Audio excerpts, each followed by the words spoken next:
আসসালামু আলাইকুম। আমাদের পিপিআর ওয়ারিং শেষ। এখন আমরা পাইপের ভিতরে পানি দিয়ে প্রেসার চেক করব, মানে লিকিং চেক করব। এখানে আমাদের বল বাল্ব, গেট বাল্ব লাগানো হয়ে গেছে। দেখেন পিভিসি হোল কীভাবে করে, এটার জন্য ইনশাল্লাহ একটা ভিডিও দেবো আপনাদের কাছে।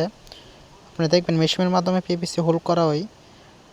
আমাদের সবগুলো পয়েন্ট ভালোভাবে বনফ্লাগ লাগিয়ে দেব। বনফ্লাগ লাগানোর পরে আমরা এই পাইপের ভিতরে মেশিনের মাধ্যমে পানি ঢোকাবো। পানি ঢোকানোর পর যদি কোনো দিকে লিকেজ থাকে বোঝা যাবে।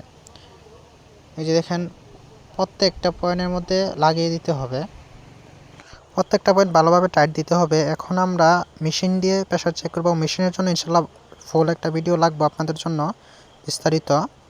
এই যে দেখেন, আমরা এখন লাইন দেওয়ার জন্য দোনো মাথার মধ্যে দেখেন একটা পাইপের দোনো মাথার মধ্যে মেল সকেট লাগিয়ে আমরা একটি পাইপ বানিয়েছি। এটার মাধ্যমে মেশিনের যে পাইপটা আছে এটা লাগাবো। মেশিনের পাইপটা লাগিয়ে এটা দিয়ে পানি যাবে পাইপের ভিতরে। আমরা প্রত্যেক জায়গার মধ্যে মাস্কিং টেপ ব্যবহার করব ভালোভাবে। যদি কোনো দিক দিয়ে হাওয়া বা পানি বের হয়ে যায়, আমরা সব দিকের লিকেজ খুঁজে পাবো না। তাই আমাদের ভালোভাবে টাইট দিতে হবে এবং মাস্কিং টেপ ব্যবহার করতে হবে। এই যে দেখেন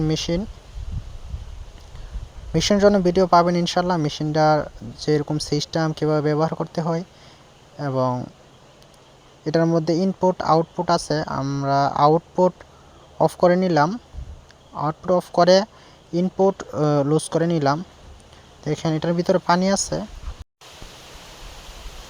ইনপুটটা লুজ করে নিলাম। ইনপুটটা লুজ করে আমরা যে হ্যান্ডেলটা আছে হ্যান্ডেলের মাধ্যমে চাপবো, চাপলে পানি যাবে। এই যে দেখেন আমাদের বল বাল্ব অন ছিল, আমরা অফ করে নেব। বল বাল্ব দিয়ে পানি এসে পড়েছে।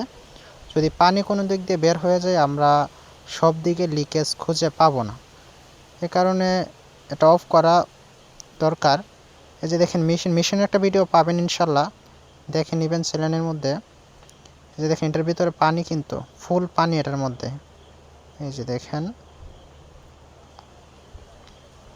এখন আমরা ইনপুট টাইট করে নিব, আউটপুট টাইট করে নিব, যেন পানি রিটার্ন না আসে। এই যে দেখেন 150 দেওয়া হয়েছে প্রেসার।